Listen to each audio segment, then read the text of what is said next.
Stories, stories, stories. Life is stories. The universe is one big story. I create stories. I try to develop passion for telling tales. I am a cider drinker. No. I'm not. I don't drink. That was a poor joke.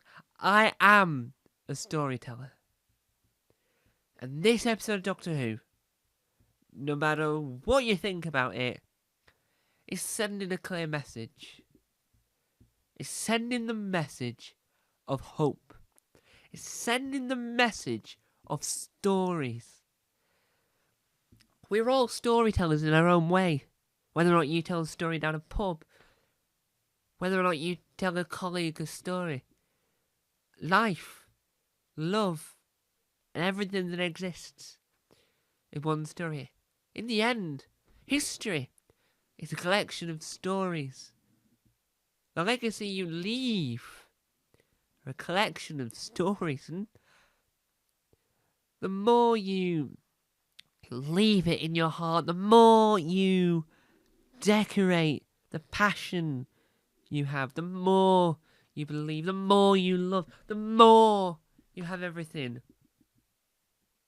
Stories are everywhere. So, what you're about to see is my story. The story of my opinion. The story of how I feel Doctor Who went. The story of how everything comes together. The story of the endings. The way it all happens. But I'm going to tell it my own way. BBC Whoniverse.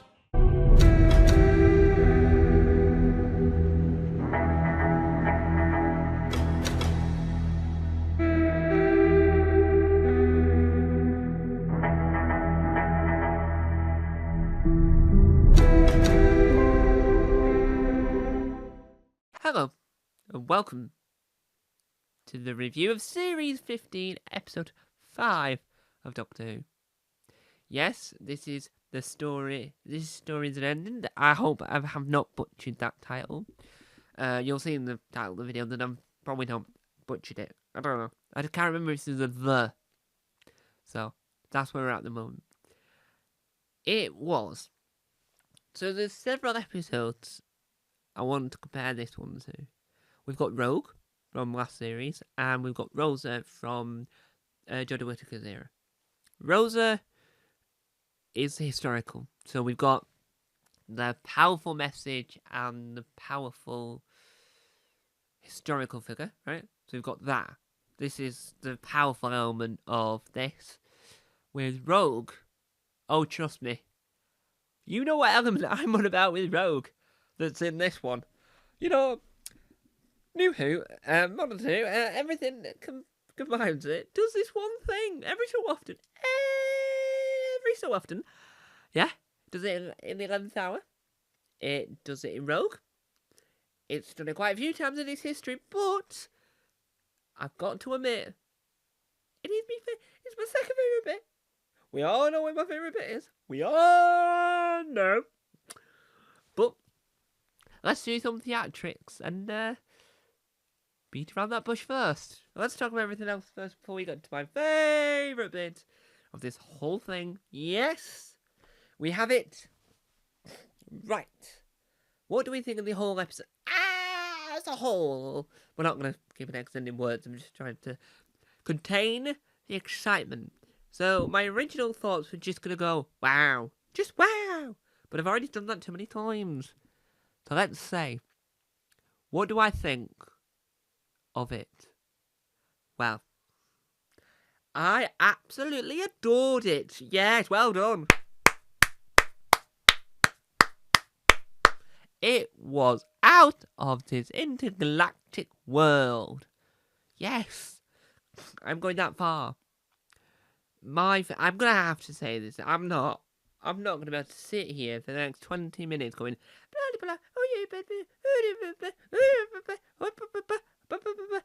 without saying this, right? So, my favourite bit of this whole thing is, so it's getting to the crunch point in the story where the barber isn't as evil as you or I think. This will contain spoilers. I'm so excited I can't even get my words out properly. This review, especially this segment, will contain the hugest spoiler in the whole thing. But I'm doing a review, so I have to talk about it. I want to talk about it, and I need to get it out there. So, let's talk about it. So, she's having this discussion, right? Abby is having this discussion. She is this princess warrior. The doctor's been thinking this entire time, where do I know you from? Where do I know you from? Where do I know you from? I was hoping there was some other mystery, but the revelation, I'm so excited to see if this section appears in Doctor Who Unleashed. I'm hoping that Stephen Powell got to meet this person. So this person recently had their run, on Big Finish. And there's got to be more. Obviously, there is going to be more. So, and I'm going to say this. At one point, you get this cracking shot. So let me demonstrate the shot. So, I can't demonstrate my wheelie chair because I'm going to wheel out of shot. So, imagine this bit of the chair, right, it's a blue chair for anyone just wondering. I'm trying to be slightly accessible here, because my reviews are never going to be audio described because I'm not doing anything eccentric ever. It's just words, so I'm just going to try and audio describe. I'm sat on a blue wheelie chair with black bits on it. It's a very nice chair actually, and I might fall off it. If I'm not careful, I might fall off it. Right, let me get back to my analogy. So, you've got the back of the chair is the back of Abby, right? So she's stood there, and the doctor, right, played by Shuta Gatwa at this point, is having this discussion. So, the camera then pans right around. Yeah, let me just try and move. So the camera pans around. So you've got to the back of the doctor. So the doctor, from, I would say, halfway through the holes on this blue chair, is you then have the doctor's back. And at that point only, do we then get the greatest reveal in cameo history, right? In Doctor Who worlds, cameos are here, far, and everywhere. But this is the best cameo. So we're about... Let me just move you slightly out of shot. You might hear some noise. So, you've got to this point, right? And the back of the chair, let's go about here. Which is near the middle, near the drop-down middle, for anyone that needs the accessible description here.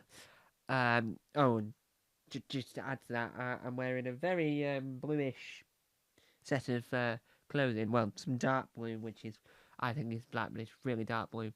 And some socks, a shirt, jacket thing, a t-shirt, and wearing glasses. So, back to what I was saying, I'm getting distracted by trying to be accessible.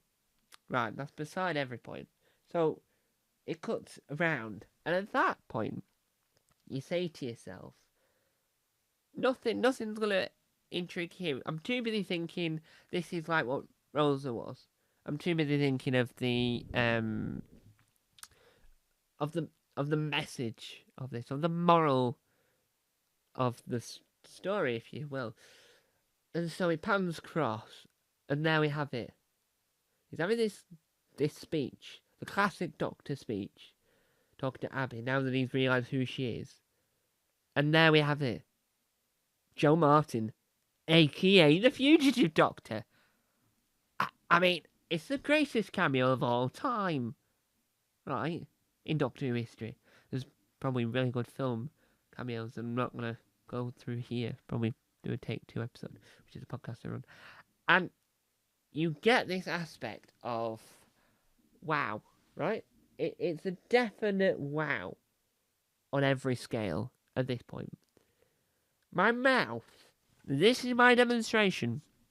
My mouth was like this. because it's like, right, she's just said, Jo Martin has just said that the story is not yet told and will be told eventually at some point, right? And that is what I like to call magical, right? That is so many words of the word magical. And it makes you think, right? It makes me think there's more to that. Which is always, there always has been, and there always will be. And that's what Chris Chibnall tried to do. He tried to say, in his era, is going to shake up Doctor Who forever. Someone else can deal with the rest of it. Here's what we're going to tell you now. They can decide if they want to, how they want to tell you more. And that is happening. And that is what makes it perfect. And I think that in itself is just magical. And so, that is my favourite point in the whole episode, right? Now, my second favourite part of the whole episode, and I'm going to be honest with you to tell you that the last time this happened, let me just move myself. Sorry, I'm noticing the mic again. Sorry about the odd noise. What I want to say is Rogue had this thing where the Doctor is stood there and all the heads come around and you witness Doctor Who. You witness Richard E. Grant. And he's like, oh yay, they made Richard E. Grant and woo, woo, woo, woo, woo, woo, woo, yeah, woo, yeah, woo, yeah, yeah, woo, yeah. And you get all that. This time, the Doctor had to tell the story. His life was scattered on every screen possible. And I think that just makes it magical, right? I love the concept, the idea of showing the faces. We got a in colour version of William Hartnell. I can't work out if that's from the Daleks or not. But we got we didn't get John Hurt, which is rather gutting. We didn't get Jo Martin, but we'd already had Jo Martin, thank you very much, so we didn't need any of that. We've got Night, I think it's called Night of the Doctor, the mini-sode for the 50th anniversary with Paul McGann in it. So we got Paul McGann from that world, and we've got pretty much nearly all the Doctors that they could get into that small sequence. I'm curious and excited to see if that appears on Unleashed, because Unleashed does this excellent thing with showing these sequences that I want to know more about from a storyteller's point of view. Overall, I think it was a good story. It did everything it needed to do. It didn't really further any plot. Mrs. Flood was only in a brief cameo. It was a point in the series where it needed a break from the story, if you will. Even though I do think that Lucky Day should have come to episode that shouldn't have come where it came, due to the nature of this not really doing much to the story, the overall series arc. I think Lucky Day sort of just has now fallen in the wrong place due to this.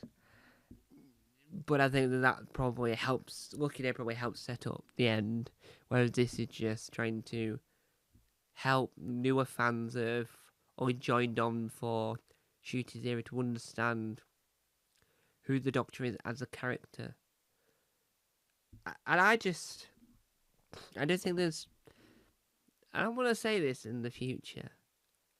I think there's so much opportunity for more stories. There is so much opportunity to tell the tales that need to be told.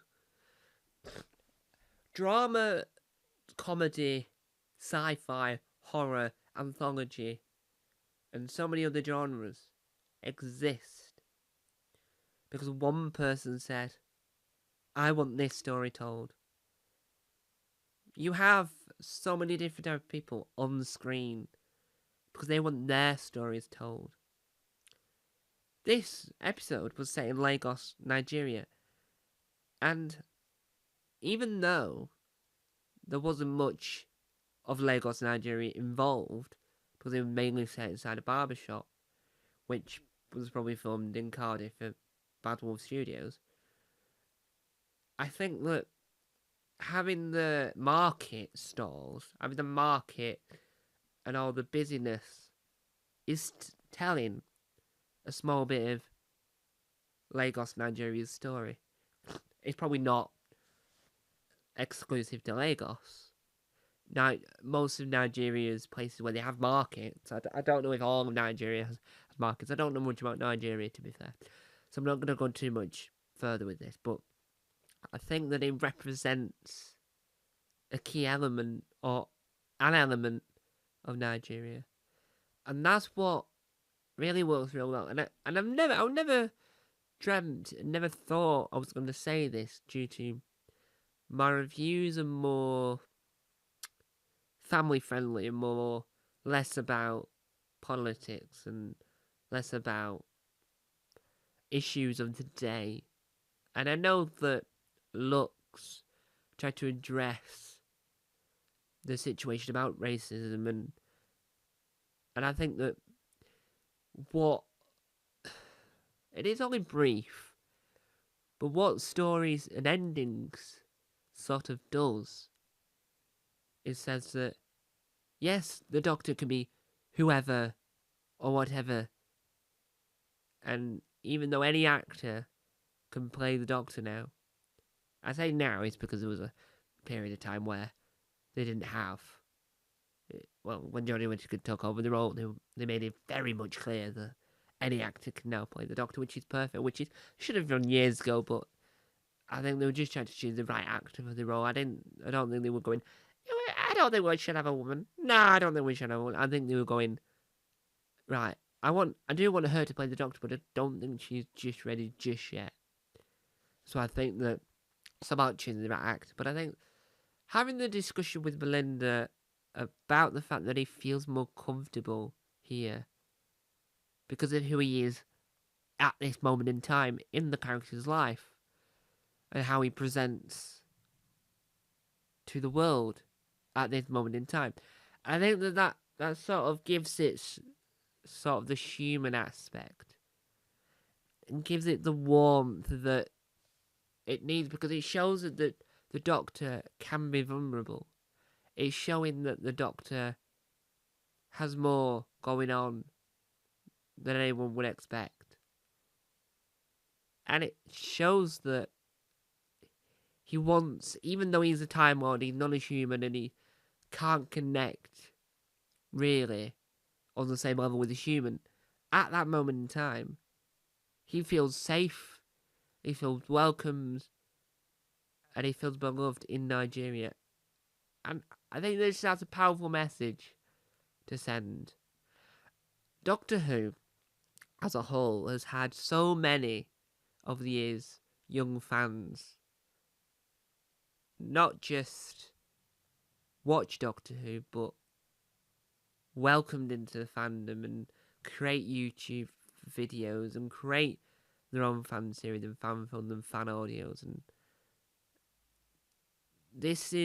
that's the type of message that even for even younger fans that are now getting into Doctor Who, that's the sort of message you need to get across, that it's okay to be vulnerable, it's okay to not feel safe at times, it's okay to say that.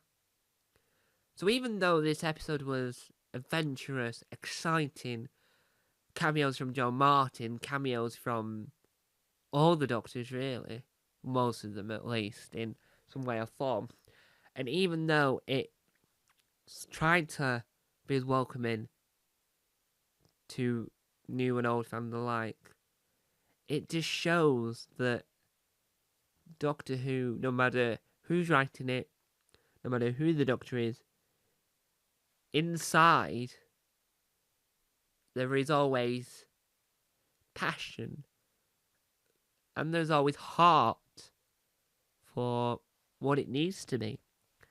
So I can go through Mrs. Flood's cameo being really terrible and not great and not really adding to her story, it's just bumping into her. I can say all that, but that won't detect from the amazing... One thing I do want to talk about before we draw this review to a close is there is a segment within this episode where every time someone sits in the barber chair, this green thing, I'm not going to nudge into anything, I do apologise about that. So the screen element, which is a painting of sorts, draws out the stories in more of a... I'm probably not going to say... I'm going to say tapestry type style. There's probably a specific style that it is, and if anyone knows that answer, do let me know. But I think it feels more tapestry. Like, when you see the tapestries in history, it feels more like that. Some other element that's really interesting when the Doctor then sits in the chair, and the story is like this, more realistic and more lifelike, and telling Belinda's story from an angle worked really well. And I think that even though I wasn't too keen on Mrs. Flood's cameo, at least she was there. And next week is the Interstellar Song Contest, so I'm over, and it's Eurovision next week as well, so I'm all for that, right? Ryland, ironically, will have to make a reference to working on Doctor Who on Tuesday when he's commentating the semi-final one at 8 PM BBC One. So I think that as a whole, this episode was magical, adventurous, and just extraordinary. Thank you guys for watching. Bye bye.